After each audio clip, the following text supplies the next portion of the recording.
हिंदुस्तान ने एक बहुत बड़ा सपना देखा है। एक सपना देखा है इस देश को 2047 तक विकसित देश बनाने का।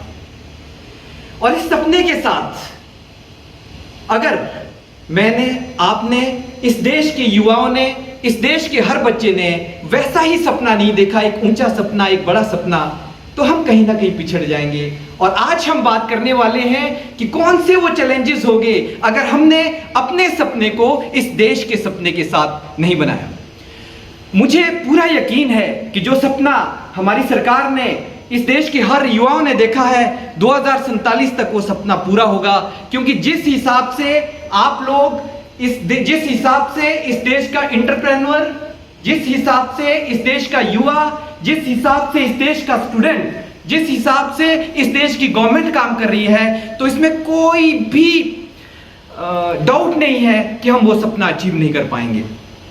लेकिन मेरे कुछ वरीज है, मेरे कुछ कंसर्न है, वो मैं आज आप लोगों के साथ शेयर करना चाहूंगा। वो कंसर्न है फाइनेंशियल मैनेजमेंट से रिलेटेड। वो कंसर्न है कि अगर हमने देश की रफ्तार के साथ अपने आप को अपग्रेड नहीं किया, फाइनेंस की नॉलेज नहीं ली, तो कहीं ना कहीं उसके कुछ एडवर्स इफेक्ट हो जाएंगे। वो मैं आज आप लोगों के साथ शेयर करने आया हूं। और शुरुआत करूंगा जॉर्ज बेर्नार्ड शॉ के एक फेमस कोट के साथ। कोट इस तरह से है, the surest way to ruin a man who does not know how to handle money is to give him some।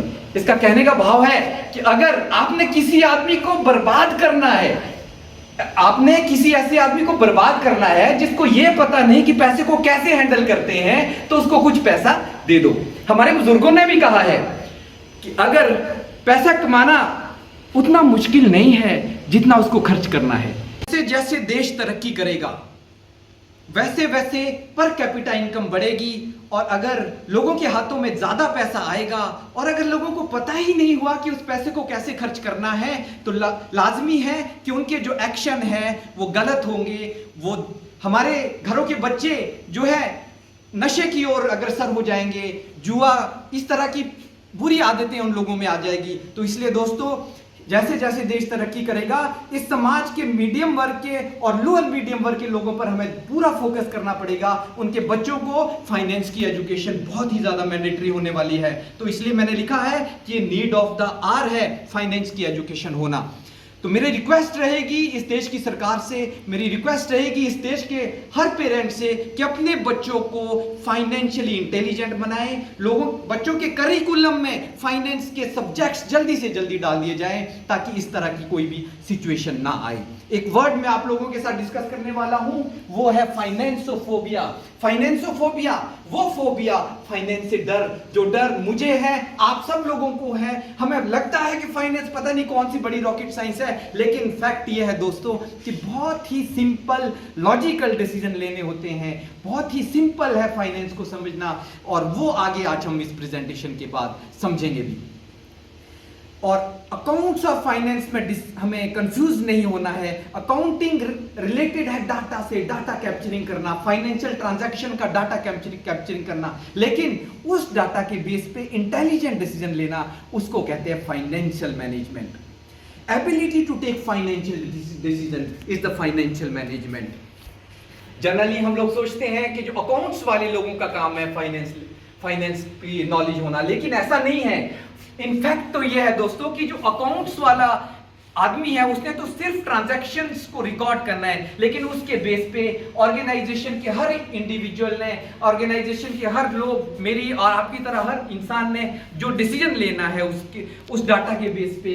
तो इसलिए हम लोगों को बहुत जरूरत है फाइनेंशियल मैनेजमेंट की एजुकेशन की।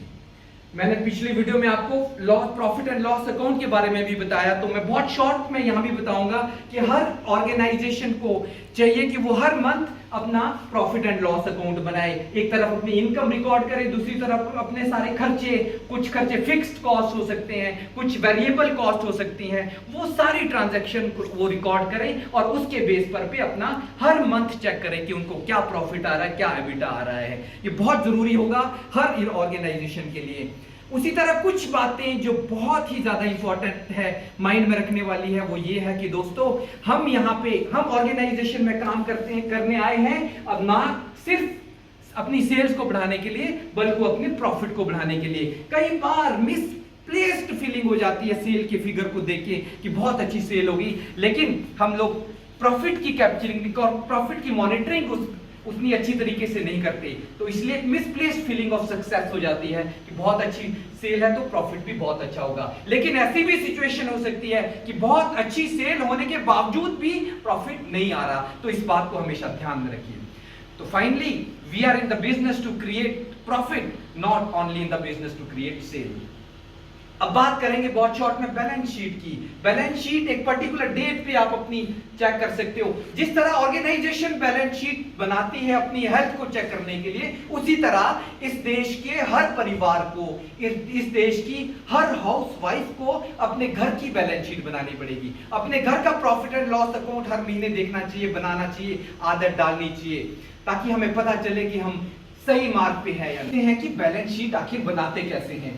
तो बैलेंस शीट के लेफ्ट हैंड साइड में जो हेड्स है वो लाइबिलिटीज है, और राइट हैंड साइड में हम सारे एसेट्स कैप्चर करेंगे। लेफ्ट हैंड लाइबिलिटी के अंदर जो पॉइंट्स कवर करेंगे वो कैपिटल वो इनकम होती है जो कि ऑनर पैसा लगाता है अपने बिजनेस में, direct contribution by honour, that is called capital. कुछ हमें लॉन्ग टर्म लॉन्स लेने की जरूरत पड़ सकती है, तो लॉन्ग टर्म लॉन एक हेड हो सकता है। उसके बाद कुछ रिवर्सेस हो सकते हैं जो आपने अपनी बिजनेस में दोबारा लगाया। आपने बिजनेस में से पैसा कमाया और आपने सोचा कि हम दोबारा इन्वेस्ट करेंगे सेम बिजनेस में, तो वो रिवर्सेस में आपका कैप्चर करेंगे।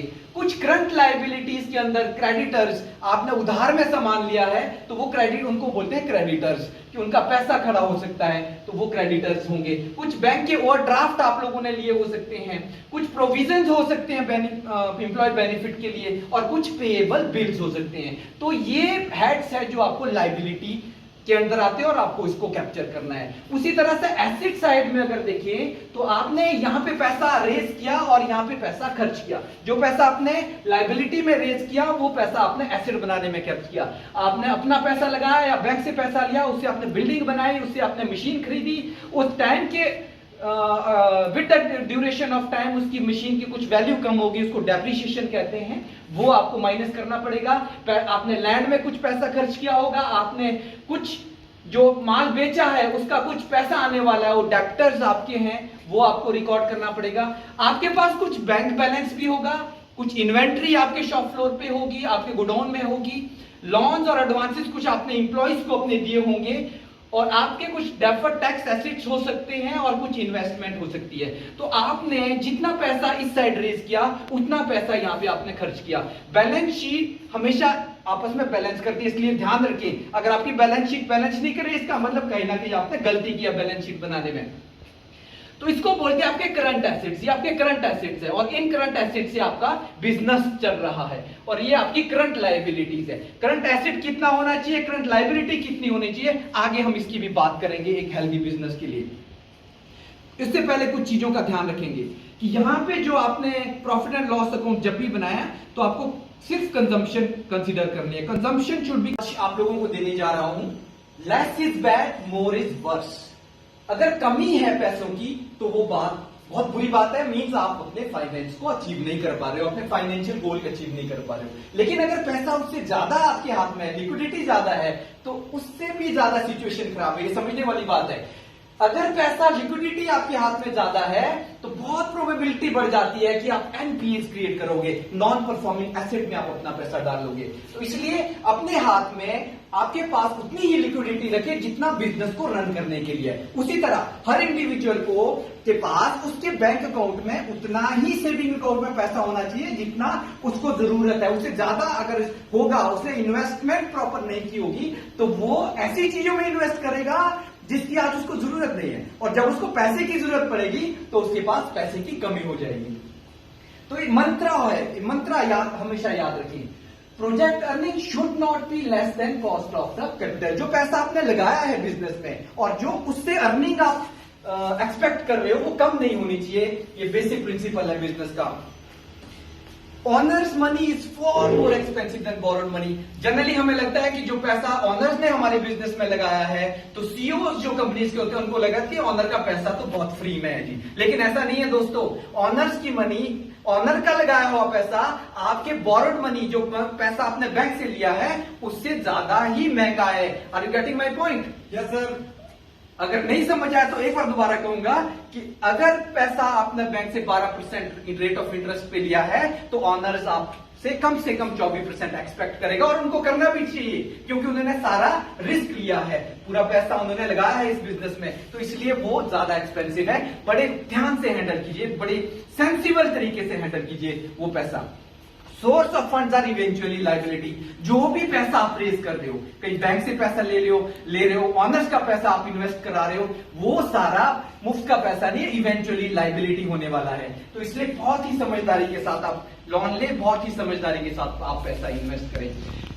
Don't use short term funds for the long term purpose. बहुत गलती कर जाते हैं लोग, कई बार शॉर्ट टर्म फंड्स को लॉन्ग टर्म पर्पस के लिए यूज कर देते हैं। कोई ऐसी महंगी मशीन ले लेते हैं, जो पैसा आपने उस मंथ के बिजनेस के लिए लगाना है, उस पैसे से अगर आप एक लॉन्ग टर्म पर्पस में यूज करोगे, कोई महंगी मशीन ले लोगे, तो आपको पैसे का क्रंच हो जाएगा बिजनेस चलाने के लिए। इसलिए हमेशा याद रखें, लॉन्ग टर्म फंड्स को लॉन्ग टर्म बिजनेस के लिए यूज करें, पर्पस के लिए यूज करें, और शॉर्ट टर्म फंड्स को हमेशा शॉर्ट टर्म पर्पस के लिए यूज करें।